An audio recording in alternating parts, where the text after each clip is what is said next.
All right, a Tesla fam, let's get straight to it, guys.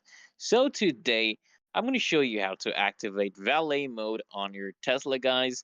To keep your car safe when someone else is behind the wheel, okay?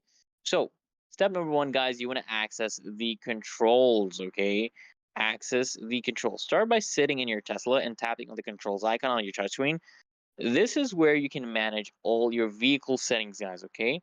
Then you want to navigate to a valet mode. Okay, once you're in the controls menu, look for safety and security, guys. Look for safety and security, or simply scroll down until you find valet mode.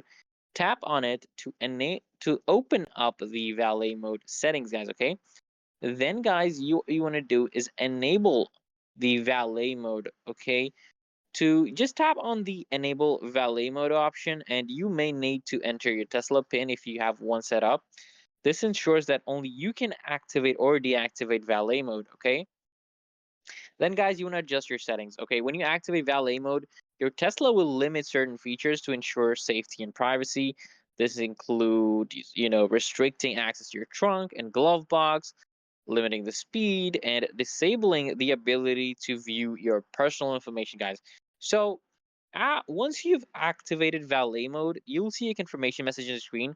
The valet icon will also appear, guys. Okay, it will also appear indicating that the valet mode is active. Then you can, guys, just hand over the keys. Okay, now you can confidently hand over your keys to the valet. They'll be able to park your car without accessing sensitive information or driving over the set speed limit, guys. Okay, and also, guys, remember, you can also deactivate valet mode. When you're ready to take back control, simply return to valet mode settings in the controls menu and tap disable valet mode. And then if you're prompted, just enter your pin. Okay, guys, and that's it. So go ahead, hit that link in the description to upgrade your ride even further, guys.